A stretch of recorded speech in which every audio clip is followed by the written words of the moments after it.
So we'll give it just another minute and then we'll go ahead and get started. We'll end the poll here.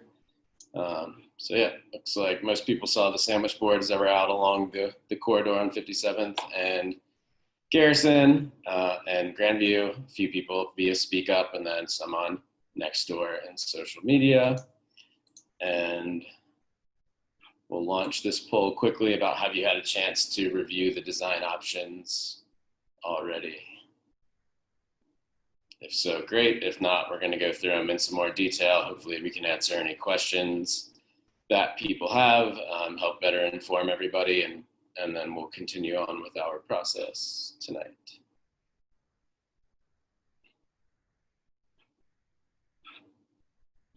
All right, we're going to go ahead and get started. Good to see that a lot of people have already looked at the design options, so they'll have an idea of what we're discussing. So thank you again, everybody, for attending tonight. This is our second public meeting from the Department of Public Works and the Mobility and Planning Innovation. We'll be presenting tonight, both myself from the City of Arvada and our consultant at Tool Design Group. So just an overview for the presentation tonight. We'll talk about our project team, some study background, and what the overarching project goals that have been guiding this project. We'll give a brief summary of the community feedback that we've received during our first round of Speak Up Arvada opening and through the other public meeting comments. We'll talk about some of the data analysis that we did, and then really the meat of the presentation is going through the proposed options along the corridor, and then we'll talk a little bit about feedback opportunities and next steps, and then we'll open up for Q&A. So as mentioned, my name's Adam Lind. I'm the Bicycle and Pedestrian Coordinator for the City of Arvada. John Ferruzzi is also with us, who's the Mobility and Innovation Manager with the city, and Trung Vo is with our consultant group, Tool Design Group, as a senior planner. So a little bit of background. This project was initiated from the 2017 Bicycle Master Plan that was adopted by City Council. This bicycle boulevard along West 57th was the #1 project for the city to implement. And so we initiated this study earlier this year in 2020 with data collection, had an initial public meeting that we held in July 2020 to kind of just give an introduction to the project and again, direct people to speak up and some of the other avenues for public feedback that we collected during the summer. Based on that feedback and some of the data, we looked at several factors to analyze the potential improvements and then develop the alternatives that many of you have already seen. And lastly, our next step is to kind of take everybody's feedback and some additional data and develop a preferred alternative to begin design and then a phased implementation next year. So just to make sure everybody's aware, our study corridor starts on the east here at Upham Street, goes along 57th to Garrison before turning south, and then continues west along Grandview to Independence. And the reason the route kind of veers off 57th here is that this is the connection to the Van Bibber Creek Trail west of Independence and all those points. So we're really trying to connect the trail system along this corridor and into Old Town. So the project goals that are guiding us are creating this bicycle boulevard to provide complete and safe east-west connection between Old Town and Van Bibber Creek Trail. So to reduce the number of speeding vehicles and high-end speeding, and we're recommending that to be done through traffic calming. Improve intersection safety and reduce crashes. We'll touch on that data and analysis here shortly. And then also to improve pedestrian routes, crossings, upgrade curb ramps to meet current ADA standards, as many locations currently do not. So to touch on the previous public engagement that we've done, we launched the Speak Up page in June of 2020, held that first public meeting in July, and then we also had a tabling event in Old Town to try and catch people who are just out and about on their, daily business, enjoying the pedestrian zone that we have set up there now and reach some people that we might not normally reach through traditional public meetings. So one of the elements of the original Speak Up was this map where people could weigh in and let us know where there was problem issues, where they've seen things, where they'd like to see improvements.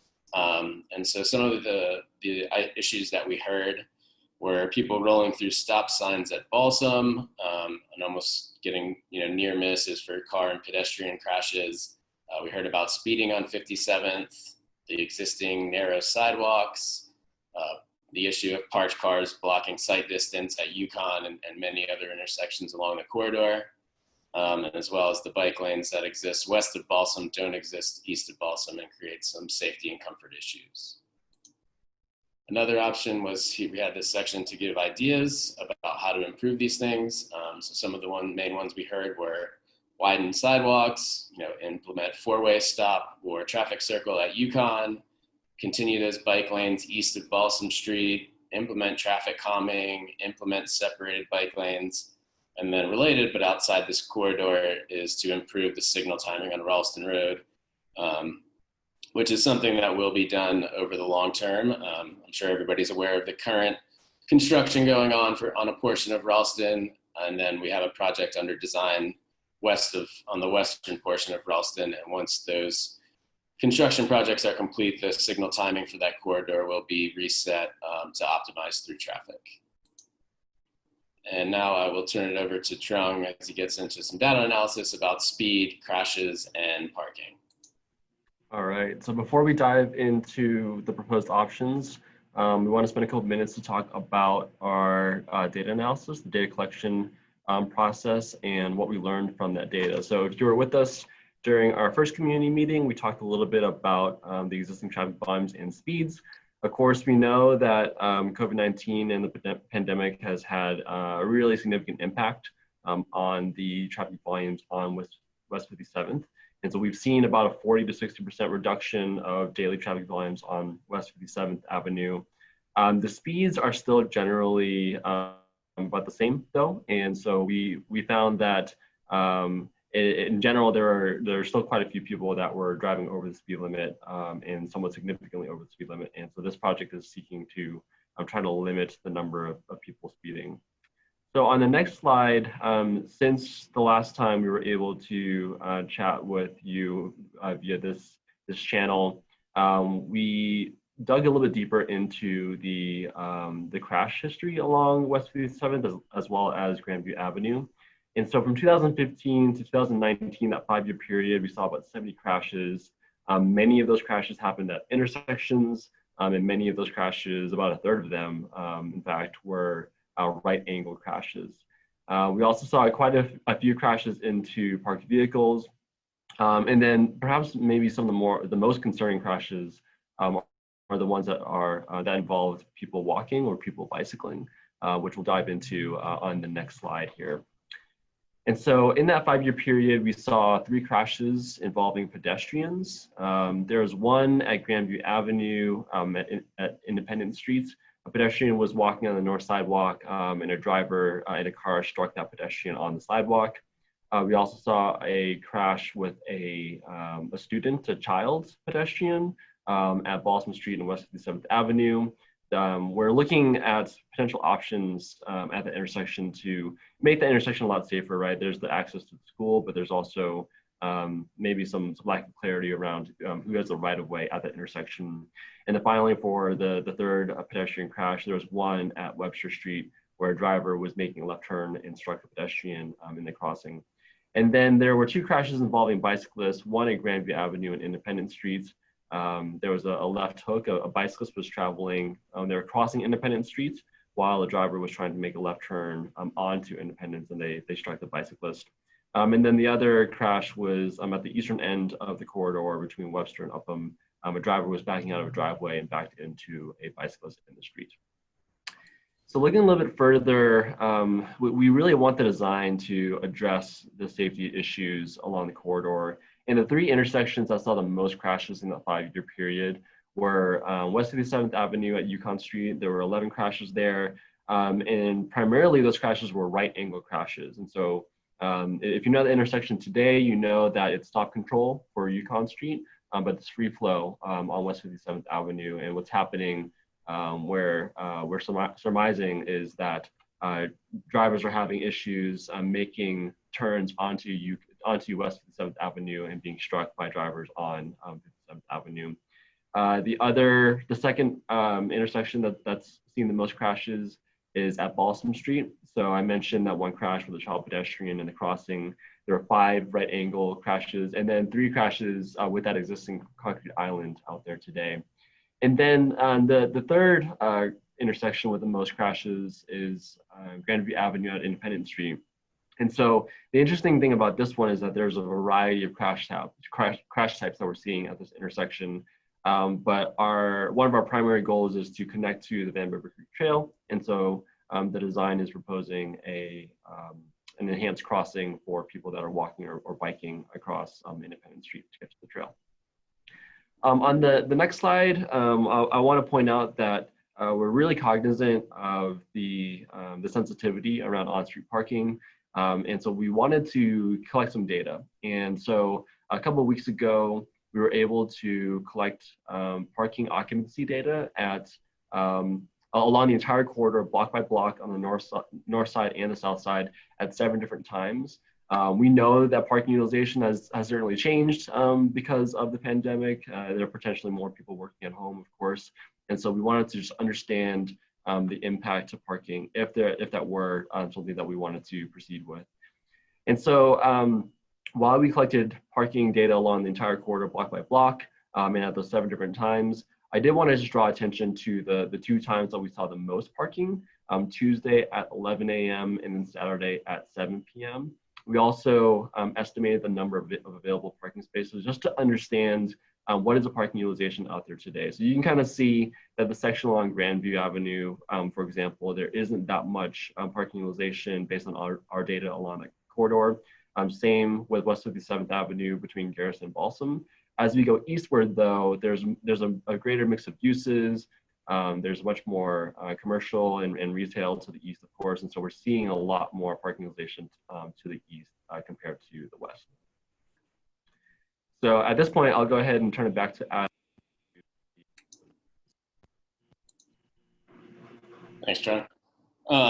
Yeah, so from all this information that we gathered and hearing the feedback, we decided not to come out necessarily with a preferred alternative or something that we think is the best at this time. There's a lot of trade-offs between different options, and we really wanted to get feedback from the community about what's most important along this corridor, what they think would work best. So from that, we developed these 3 options. Option A is just traffic calming along the corridor, and that's pretty much what we kind of consider our base option. If we don't do anything else, if we reduce the speeds and calm traffic, then it becomes a much more bicycle and pedestrian friendly environment along the corridor.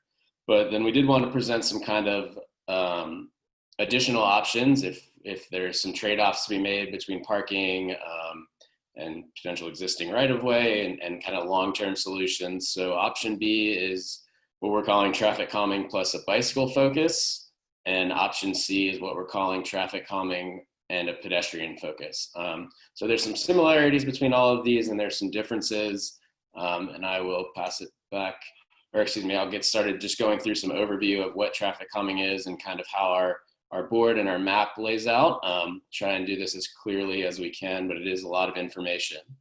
So just to talk about traffic calming again, this is using physical design elements to keep drivers at or under the speed limit, make people more comfortable walking and biking, reduce the risk of serious crashes by reducing speeds, and in some instances can be used to reduce high volumes of cars on neighborhood streets. This example here has a traffic circle at the intersection and then a speed hump further along the way as you approach the intersection to, again, control speeds. So I did want to address one topic that we've seen questions from and that we hear regularly is, you know, some of these things seem like they cost more money or they're more confusing. Why can't we just put stop signs up? So the city follows, you know, standard engineering guidance, and that pretty much means that stop signs, while on day-to-day basis, you know, we slow down when we stop. That's not their purpose. The purpose of a stop sign is to determine and convey right-of-way at intersections, not for speed control.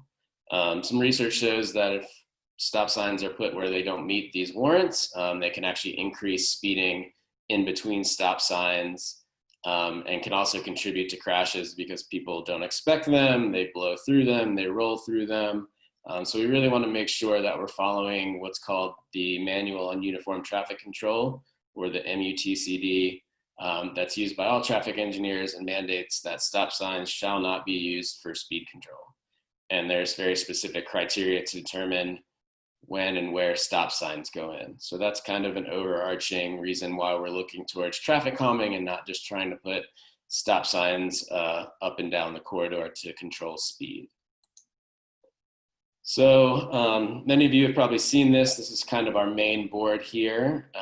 And so first I kind of want to just point out the logos that we have here at the top next to curb extensions, the little green logo, speed cushions with the yellow dots, the teal raised crossing, the traffic circle, and the crossing improvements. So along the next slides and along the boards, these little icons represent where we think these traffic calming devices and pedestrian bicycle enhancement devices can be implemented.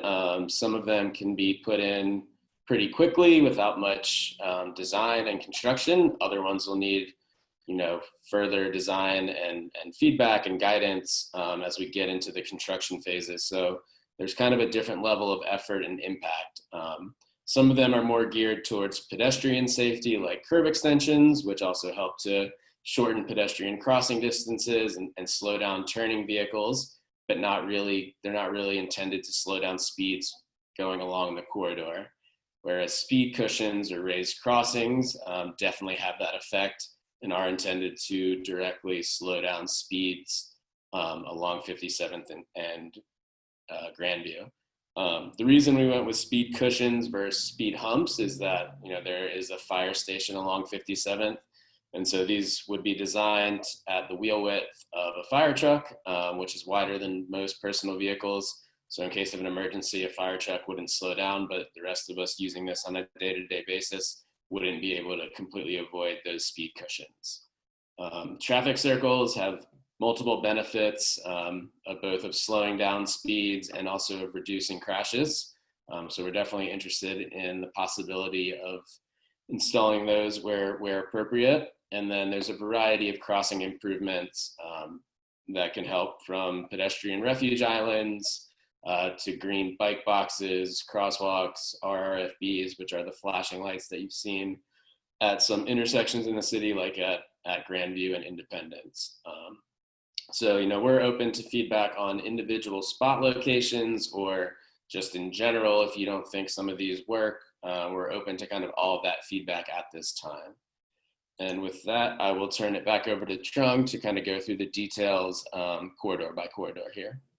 Thanks, Adam. Yeah, so there's a lot of information on that board, and there's going to be a lot of information for the rest of our slides. So I definitely encourage you to take a look at them, get the chance to digest the information on your own time if you haven't had the chance to already. And then if you have feedback during this meeting or after the meeting, definitely feel free to use Speak Up to provide some feedback. So I just want to talk through the couple options that Adam had mentioned. There's really three different options, but as Adam mentioned, if all we can do is traffic calming, then that will certainly make the street, West 57th Avenue as well as Grandview Avenue, that connection from Old Town to the trail, it'll make that connection better. Of course, we would want to do everything right, but we're constrained by space, we're constrained by funding, and so we're looking for input from the public and from the community and other stakeholders to make sure that we're using our resources in the best way. So I want to talk about the project in really three different sections. There's one section along Grandview Avenue. We're really thinking about traffic calming along this section to make it as comfortable as possible for people using the trail to travel along Grandview Avenue to get to Garrison Street and then connect to West 57th Avenue. We're looking at similar traffic calming solutions and strategies on West 57th between Garrison and Balsam. And we're also looking at a speed limit reduction to be associated with that traffic calming. And I just want to point out that some of the critical intersections along these two sections include Independence and Grandview.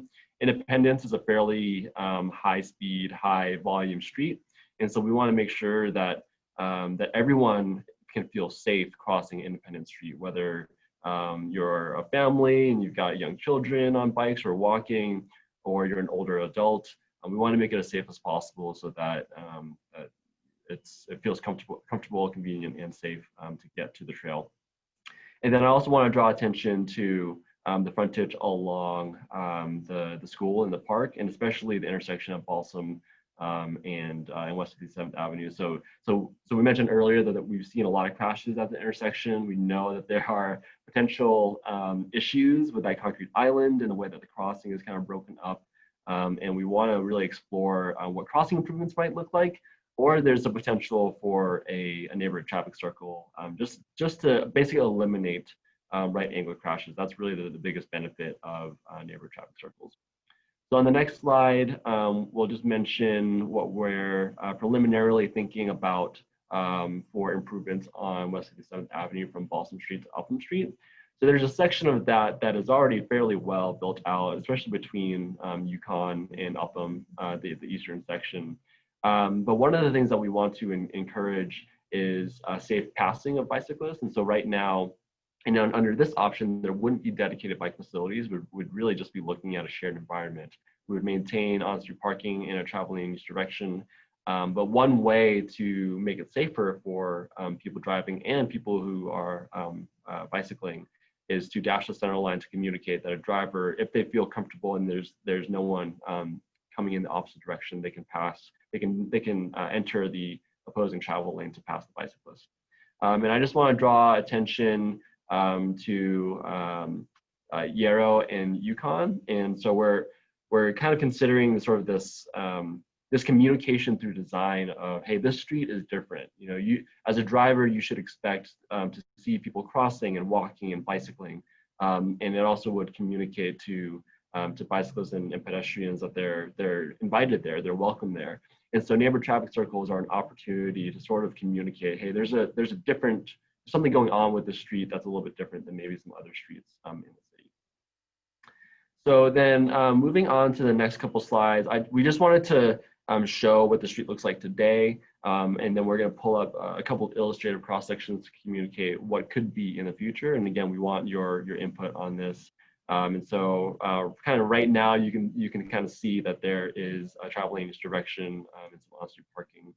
And so in this example, or at least for this section, from Garrison Street to Balsam Street, this is the kind of the western piece of West 57th Avenue. Right now, there's parking in both directions, bike lanes in both directions, and a travel lane in each direction. And for the most part, that works fairly okay, especially for more confident bicyclists. But the research has shown that really families, older adults, people who aren't as confident or aren't as athletic or aren't as mobile on a bike, they really prefer some kind of traffic separation. So one opportunity, one option here, if we were to kind of build on that traffic calming option, is to provide separated bike lanes in both directions. And so they would be median divided, and parking could be maintained on one side of the street. So then moving on to the next section, this is West 57th Avenue from Balsam Street to Old Wadsworth Boulevard. There's parking in both directions, a travel lane in both directions. And really, for the most part, what I've seen while I've been out there is that if there aren't really that many cars parked in the parking lane, then bicyclists can use the parking lane, right, as a way to travel. But unfortunately, if it is parked up and drivers are maybe driving a little bit faster, it's not necessarily comfortable to weave in and out of the parking lane, and that can actually result in some pretty bad collisions. And so if parking is not very highly utilized, as we've seen through the data, then there is an opportunity to provide dedicated bike lanes, but that would entail the removal of on-street parking. Moving on to the next slide here, option C this is the third option, but it builds on the traffic calming option, is think about enhancing the walking environment. If you live along West 57th or have walked along West 57th, or you've got children that go to the school there, you know that the sidewalks are really, really tight, especially between Garrison Street and Boston Street. And so there's an opportunity to remove parking on one side of the street, to widen one sidewalk to a side path and make it really safe and comfortable for people to walk, especially children and older adults. And then for the walking focus option along the next section of West 57th Avenue, from Boston Street to Old Wadsworth, the sidewalk on the north side is already built out to about 5 feet. But the sidewalk on the south side is pretty narrow. And one of the issues with that is that if you've got a really narrow sidewalk, and you've got overgrown, vegetation from homes, and it feels very, very tight. And then when you get to the intersections, the curb ramps can only be so big, and so it's a constrained environment when you have really narrow sidewalks. And so one option for this section of West 57th Avenue is to remove parking on the south side, build out a nice landscape buffer to provide an even greater buffer between people walking and people driving, and then widen the sidewalk on the south side to be a 6-foot sidewalk, which would be much more comfortable than what it is today. Moving on to Grandview Avenue. So this is the section, this is what it looks like if you're looking east. You know that if you know anything about the street, then you know that there are really narrow sidewalks. There's parking on both sides. The south side is, there's a pretty steep hill on the south side. And so as we're imagining what this is gonna look like, and this would be a pretty significant capital project, but our long-term vision is to basically extend the Van River Creek Trail, right? So on the west side, on Grandview Avenue, to the west of Independence Street, the trail is on the south side. It's wide, it's comfortable, there's a shared environment for people walking and bicycling. But when you get to Independence Street, it just kind of ends, right? So the long-term vision is to extend that side path to continue along Grandview Avenue and then eventually connect to Garrison Street. What can we do in the interim though? Is there anything that we can do? Because we know that's going to be a major capital project. Is there anything we can do in the meantime to make it any better? So in addition to the improvements that we're proposing at the intersection, we're also considering the removal of on-street parking on the south side. The parking utilization is very, very low, and even during church hours, there's really not that many people, or if any at all, that are using parking on the south side. So could we repurpose that on-street parking to be a one-way bike lane to at least get people moving eastbound to get to Garrison Street? So that's a lot of information, I know, and we really welcome your input and your feedback. Definitely let us know if you've got questions during our Q&A portion of this meeting, and you speak up after this meeting if you've got any additional input. So I'll hand it back to Adam to talk about funding and implementation. Thanks, John. So next we want to talk about funding and implementation. And so at this point, we have $150,000 kind of dedicated to the next phase of this project in the next 2 years. So that's $150,000 total. If the traffic calming option is supported, we plan to test out a few recommendations with modular devices, collect before and after speeds, get feedback from the public, and see which of these devices, if they're working, if they're not working, before we made a decision to make a larger investment and put them in with either concrete or asphalt that would be more permanent. Larger improvements, as Trung mentioned, such as the trail extension on Grandview, would be implemented through redevelopment and or dedicated CIP project funding in the future. So we're definitely trying to do as much as we can in the near term based on the support and recommendations from the community. But this isn't something that's going to be implemented all in its entirety at once. So as I mentioned, the modular improvements can be designed and implemented quickly, mainly thinking about the speed cushions. There's kind of rubber options that we can kind of buy off the shelf and install and test out. On some of the elements of the preferred option, they'll take longer, might have right-of-way impacts, utility coordination. So we begin to design those elements next year and hopefully get to construction in 2022. And one of the questions on our survey and that we're asking is for the public to identify like a priority intersection and a priority roadway segment, whether that's a piece of Garrison, a piece of 57th or what, and that can kind of help guide us into where we do these kind of trial implementation pieces first. And just to clarify, as we get into this, there will be more public outreach once we have specific improvements. For example, if we're talking about redesigning that intersection at Balsam, we'll have design meetings with the public to weigh in on exactly how we make those treatments and what design options and concerns are out there. So this is kind of just, again, the big picture, big planning opportunity, and then there'll be additional steps, elements, public outreach, design opportunities in the future. So to talk about feedback opportunities and next steps, you can go to speakup.arvada.org. That's our main project site where our survey is, where you can see all the boards, where you can download PDFs to get more details, give us feedback, use the interactive map. This presentation will be posted on that page. So again, you can point your friends and neighbors to this. You can email me directly. My email is here. So if it's just questions, if it's your final comments, feel free to do that as well. You can drop off written comments at City Hall if you're not internet savvy. We're going to work to have a paper copy of the survey available by next week in the office. So if you are tempted to go in, you can do it that way. You can drop off written comments at City Hall. And then our comment period is going to be open for 2.5 weeks until Sunday, November 8th at 11:59 p.m. So just to point out on Speak Up, there's kind of two main ways to give feedback. The first one here on the left is pretty much just a basic colorized option of the map that Trung went over. You can put in location-specific feedback and feedback about specific devices at specific locations, what you like, what you don't like. So feel free to use that. And then, as I mentioned, we have our survey here that kind of goes through each of the options in some more detail and asks questions about, do you support, do you not support, do you kind of support, but you have recommendations or thoughts about things you like and don't like. So really trying to take as much input as we can from the community over these next additional 2.5 weeks.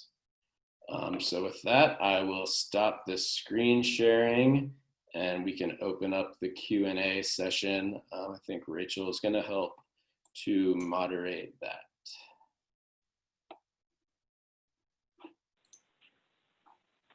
Okay, we have a question from an attendee that's asking if has a stoplight been considered for the intersection at Grandview and Independence? Traffic throughput is a concern, but this person thinks a large part of the crosswalk risk comes from the street's topology that it's hilly. Right, that's a good question.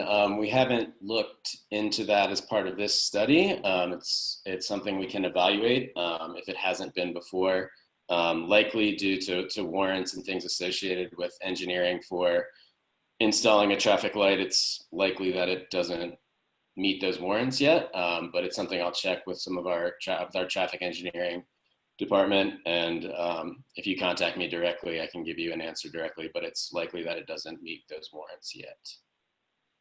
I did also want to answer a question that we got earlier about, and we've heard, I think maybe from a few people, if we do go with one of these separated bike lanes or wider sidewalk options, how is that going to be maintained? There's kind of already some issues with drainage and ice and snow buildup. And that's an important question and something that we'll look at with the design. For example, on the Grandview piece, if that is implemented with a big trail, that's kind of a major capital improvement. And so updating drainage would be a part of that to make sure that the roadway and the trail drained better. But in general, if we do go with one of these kind of higher quality, higher level of comfort facilities, then, we would be working with our streets department and our parks department that maintains our trails to kind of give it a higher level of maintenance. So that'll be one of our kind of comments and concerns as we go through that design process. We have another question from Brandon. If sidewalks are widened, would bicyclists be allowed to use them? That might make it safer for families who are more fearful of riding on the road if funding for a bike lane isn't feasible. Yeah, that's a great question. So in Arvada, you are legally allowed to ride bikes on all sidewalks. The only place that you're not allowed to ride is in Old Town, and it's signed that way. But along 57th, if we did widen the sidewalks, then yes, bicyclists would be allowed to use it. That's part of the reason some of the designs and these elements aren't completely figured out yet, whether we have a 4-foot buffer and a 6-foot sidewalk or a 2-foot buffer and an 8-foot sidewalk. But we are conscious of that, of depending what option goes forward, how do we design that to potentially serve the needs of both pedestrians and bicyclists if that's the only improvement. Next question from Erica and Matt. For those who would lose 10 feet of property, how will the city compensate the homeowner? And then a second question, how will the grades be dealt with for the driveway from the church and the homes at this location? Great questions. So the city kind of has standard procedure for interacting with homeowners when property acquisition is part of a project.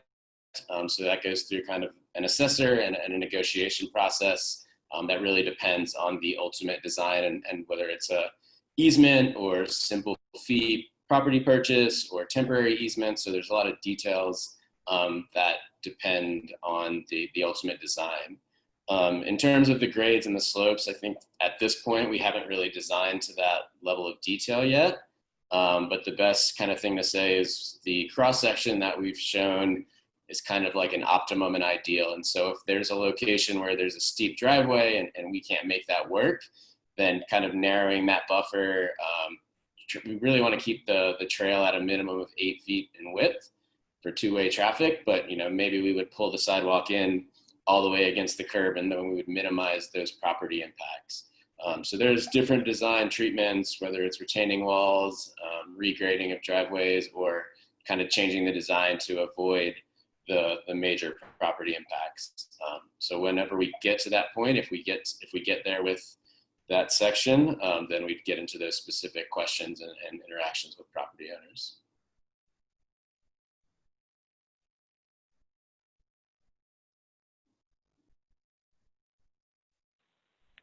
I'm not seeing any more questions.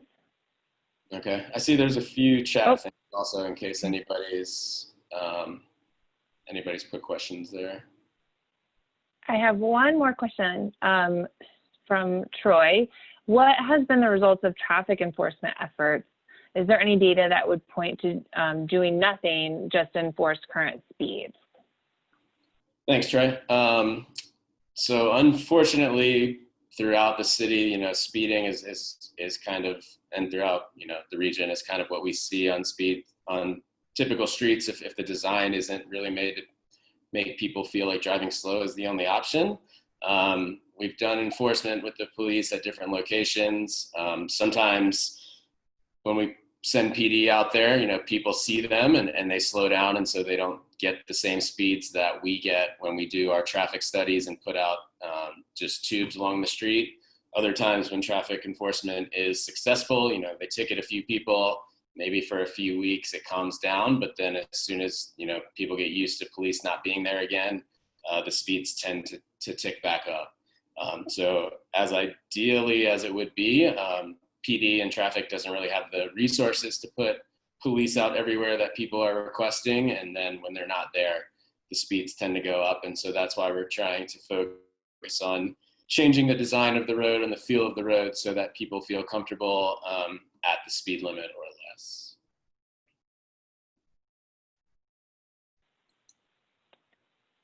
There's a question about right-of-way acquisition on 58th Street and Old Town project. Do any of you feel comfortable answering that, or I can give a brief overview? Yeah, I'm not tied into that to know enough to answer.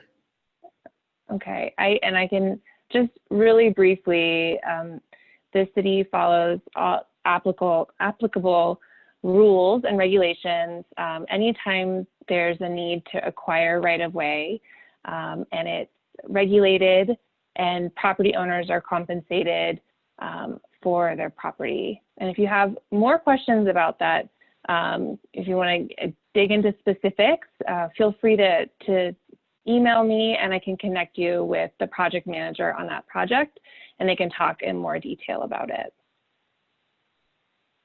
And in the chat, Kelly just made a comment that the parking at 57th and Yukon and Yarrow has changed because the yoga studio that's on the corner closed recently. So that might have impacted the kind of parking counts. And then Kelly appreciated the presentation and the work that you guys have done. Great. Well, if there's no more questions at this time, we'll go ahead and wrap this up and let everybody get on with their evening. Just want to thank everybody again for attending, for participating in this. You know, we're really, as I mentioned, we have these 3 options open. We're really looking for that feedback and guidance, whether what improvements we make, where we prioritize things, and then how we move forward. We do regularly hear from lots of neighbors about speeding issues, cycling issues, pedestrian issues, and so we're trying to make sure this corridor works for everybody while still having it, you know, be able to operate for traffic. And with the plan that when 58th is upgraded and all those construction improvements have gone through, that more people will choose to use 58th as it's designed instead of maybe using 57th as a cut through to avoid traffic signals. But we want to make it safe for everybody. So thank you, everybody, and have a good evening.